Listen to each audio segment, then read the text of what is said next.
अस्सलाम वालेकुम दोस्तों। अज का वीलाग जोड़ा ना मैं दूसरा पपीते ते बना लगा। पहला भी वीलाग मैं पपीते ते बनाया दा सी, जिस पपीते का फल दसिया दा सी। मैं साल पहले पौधा लगवाया सी, तो माशाल्लाह बहुत ही ज़्यादा फल पाया है, तो फायदे भी दसे दे थे। दूसरा जोड़ा ना वीलाग मैनू बनाने की असली जरूरत पई है कि देखो फल किन्ना इन्ना ज़्यादा पे रहा है। कच्चा फल है तो बहुत ही ज़्यादा फल पे रहा है। जो छोटा जहा पौधा तो पैरों तक इनू फल पे रहा। मैं तुहानू दिखाना, तुसीं देखो तो पपीता भी माशाल्लाह बहुत ही मोटा पे रहा है, तो बहुत ही ज़्यादा फल पे रहा है। चेक करो सारा पपीता देखो किस तरह फल पे रहा, उत्तों लैके थल्ले तक जो उपर पे आ रहा देखो, थल्ले सारा तोड़ फल पे रहा है। बहुत ही ज़्यादा फल पे रहा है, तो बहुत ही अच्छा पौधा लग रहा माशाल्लाह। तो पर इह मसला आ रहा है जोड़ा मैनू कोई समझ नहीं आ रही हैगी, क्योंकि मैं एक स्प्रे भी इनू की हैगी है। तुहानू मैं चैक भी करवाना कि मसला आ रहा, इसलिए वीडियो पूरी देखियो।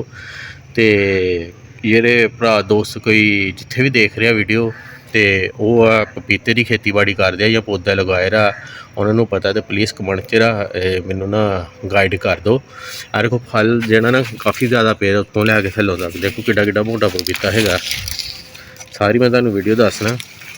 तो माशाल्लाह फल जोड़ा ना काफ़ी ज़्यादा है। तो परेशानी वाली जी गल है ना, जी वीडियो मैनू बनाने की नौबत आई है, तो वह नौबत आई है कि फल तो बहुत ज़्यादा पै रहा। कच्चा देखो कितना सोहना फल पे रहा है, पर जो पपीता पकना शुरू हो जाता ना, यह देखो तुहानू मैं चेक करवाना कि ऐप सही है बिल्कुल फल।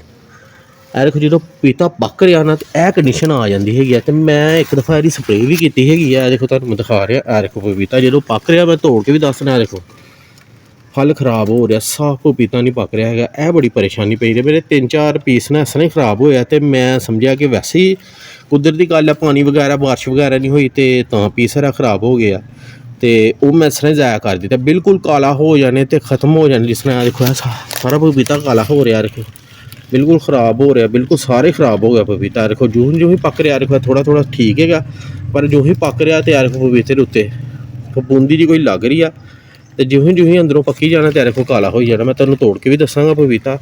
तो यह कंडीशन बन जानी है। उत्तों फल देखो कितना साफ है, सारा ही फल तकरीबन पूरा भरे का है। तो पूरा ही पपीते का फल बहुत ही ज़्यादा साफ है, तो ना कोई मसला है। कितना सोहना फल पे रहा है, पर इस तरह ही मेरे पीस ना काफ़ी खराब हो जा रहे, 2-3 खराब हो गया। तो किसी दोस्त भरा जो खेतीबाड़ी करता हो या पौधे लगवाए रहे और स्प्रे वगैरह उन्हें की हुई या कोई मसला वो जानता भी यह मसला है, तो मैनू प्लीज़ कमेंट च हैल्प मेरी कर देन कि स्प्रे है करो या इस तरह करो। मैं एक स्प्रे की भी है, देखो वाइट सारी है ना स्प्रे की है, दसी दोस्तों ने। तो स्प्रे मैं लिया के की है, वो उपर तक देखो सारी उपर स्प्रे हो रही है इन्होंने उत्ते। तो पर इनू फायदा कोई नहीं होया है, क्योंकि स्प्रे मैं जो की है तो उन्होंने कहा हफ्ते बाद एक होर करनी है।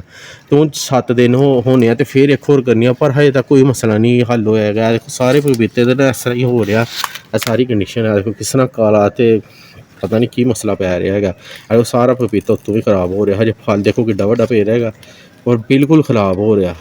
तो इसलिए किसी भरा दोस्त को पता होए कि मसला है या स्प्रे उन्हें की हो या जानता हो पपीते के बारे, जो मैंने कमेंट से दस देन भी आ मसला है। तो मैं स्प्रे करना, मैं तेन फल तोड़ के दसना। देखो कि वड्डा फल पे रहा, पर यह कंडीशन देखो तुम, देखो कितनी खराब हो। देखो यह चीज़ हो गई है, तेन आवाज़ इधर करके साफ जगह से दसना। आ देखो सारा फल कितना सोहना पे रहा है, पर यह कंडीशन देखो कितनी खराब हो गई पपीते की। देखो सारा फल खराब हो गया, देखो अंदरों ही यह चीज़ हो गई है।